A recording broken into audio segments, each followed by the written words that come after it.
So we've looked at the context for the book of Ezra, and we've scampered through, so to speak, the 10 chapters in the two sections, 1 to 6 and 7 to 10 of the narrative.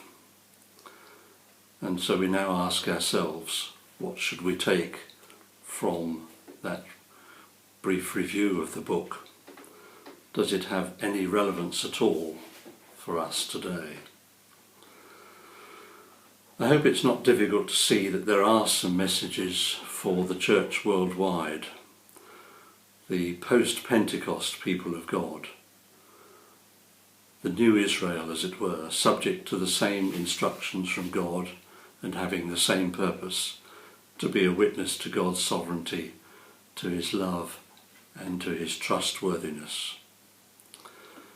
As we've followed the narrative of the exiles, particularly in the first phase, the hurdles to be negotiated, the effect on their state of mind, we can perhaps identify with a couple of very basic questions that they may well have asked themselves at that time. Firstly, can God's promises be trusted? Secondly, what does God require of us at this time and in the future?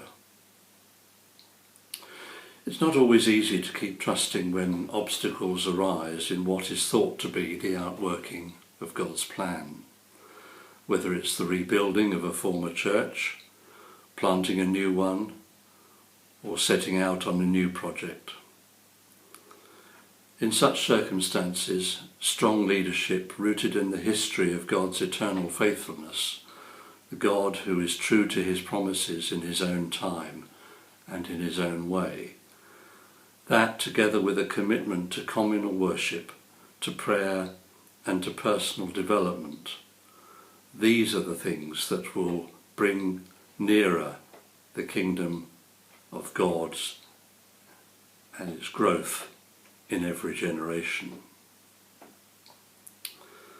As an example from modern times, I can think back to the experience of believers in parts of Eastern Europe over the last 50 years or so. From soon after the ending of World War II, and in some cases before that, Christians in that region, with the possible exception of many in the Orthodox churches, had been oppressed and often persecuted. That was until the breakup of the Soviet Union and the fall of the Berlin Wall. Many tales could be told of the treatment of Protestant Christians before that time, in Russia, in Romania and Yugoslavia, for example. But in spite, or maybe because of, such treatment, the underground church survived and in sense thrived, led by those who had no intention of denying their faith, whatever the consequences. With much prayer and Bible study, plus encouragement and prayer from Christians in the West, their faith was steadfast. They prepared for the day they knew would come, although they didn't know when they or their successors would be free to meet together openly for worship, for engaging in practical loving service to needy communities. I think particularly of a group in Oradea in western Romania who were largely underground throughout the Ceausescu era, sustained by contact with a few Christians in the UK and elsewhere, and of course by the Lord.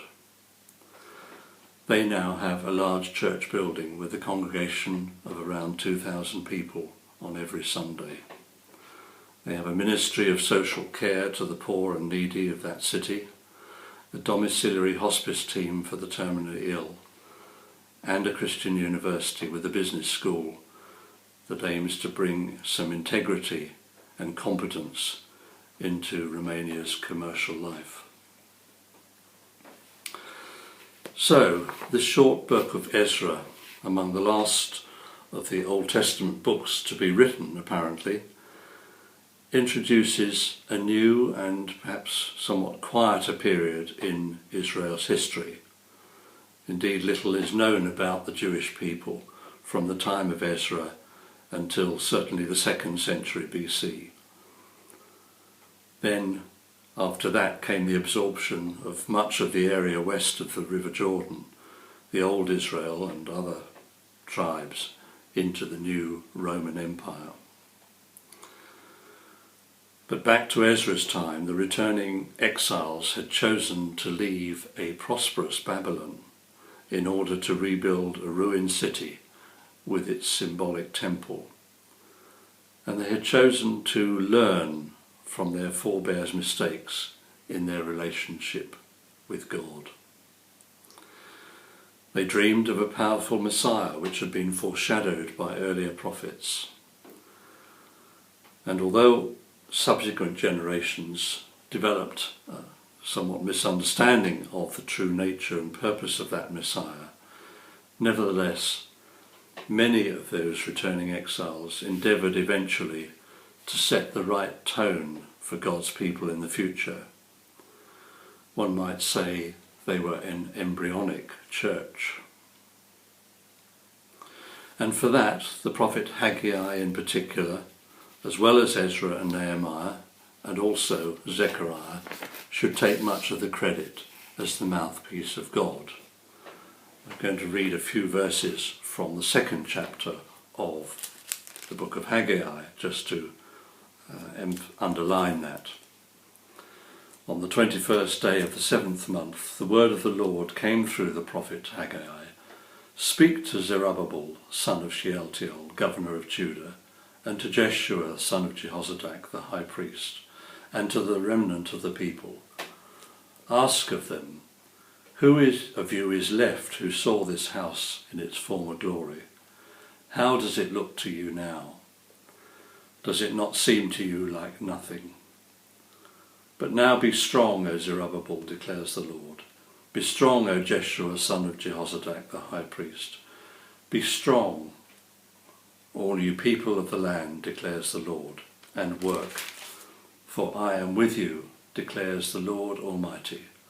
This is what I covenanted with you when you came out of Egypt, and my spirit remains among you. Do not fear. Those verses follow some rather stronger language, dare I say, a kick up the backside really, in terms of their priorities, and Zechariah has a similar message. In both cases, their overriding purpose was to remind the people that God's ultimate desire was peace and joy for them, blessings dependent upon living in tune with his ways, his highway code, as it were. A reminder that God is inherently good and wants the best for his people, enjoying his creation and a harmonious relationship with him and with each other. Rebellion and disobedience were and are anathema to God, incompatible with his nature and his character. So Haggai and Zechariah stress obedience and trust, giving priority to the people's relationship with God. And God's widespread blessing would then follow. And they then, in turn, would be a positive witness to the surrounding nations. The initial verses of the book of Zechariah give a clear indication of that prophet's message also, shortly after Darius had become king of Persia, and contains the words, "Return to me, don't be like your forefathers who would not pay due attention to me, and I will return to you." So as we sum up, a short phrase that comes to mind from this look at the book of Ezra, and other phrases I'm sure will come to your own minds, is fit for purpose. We hear that quite a lot in our current time, in political life and commercial life. The returning exiles wished under God to restore the city of Jerusalem and to restore its central place for worship. In both cases, Jerusalem and the temple needed to be fit for purpose. For God, it was the worship itself that was paramount rather than the place. But the place was important. But there was opposition. There was delay. Fortunately, some did not give up. They had hope and they trusted in God. The scribe and the teacher, Ezra, wished under God to restore the Jewish people to be God's witnesses to the surrounding nations, to tell of God's sovereignty over all things and of God's love for his creation. They too needed to be fit for purpose. They needed to be distinctive. And these are messages that seem entirely appropriate for the worldwide church in our own day.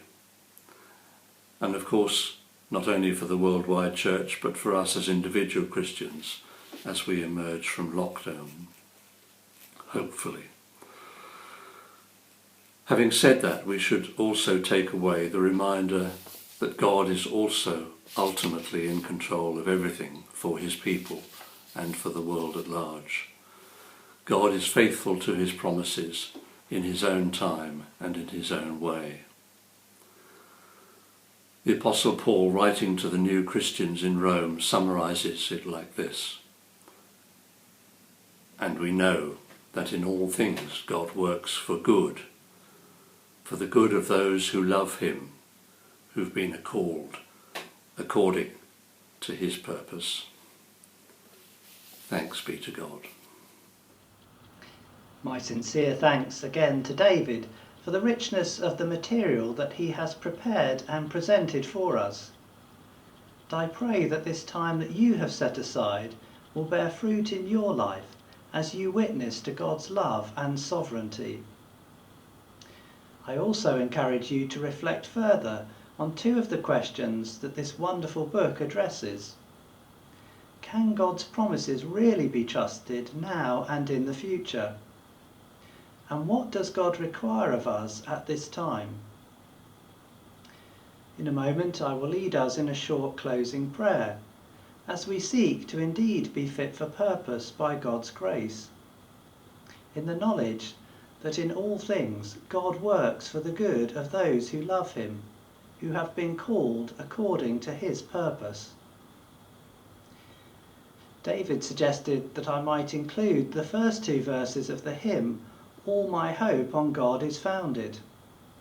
The words connect particularly well with much of the narrative and truths raised by the book, and I could well imagine Ezra using them as his own prayer. You might like to echo the words as I read them now. All my hope on God is founded. He doth still my trust renew. Me through change and chance he guideth, only good and only true. God unknown, he alone, calls my heart to be his own. Human pride and earthly glory, sword and crown betray his trust. What with care and toil he buildeth, tower and temple fall to dust. But God's power, hour by hour, is my temple and my tower. And may the gracious hand of the Lord, which was upon Ezra, be upon you this day and always. Amen.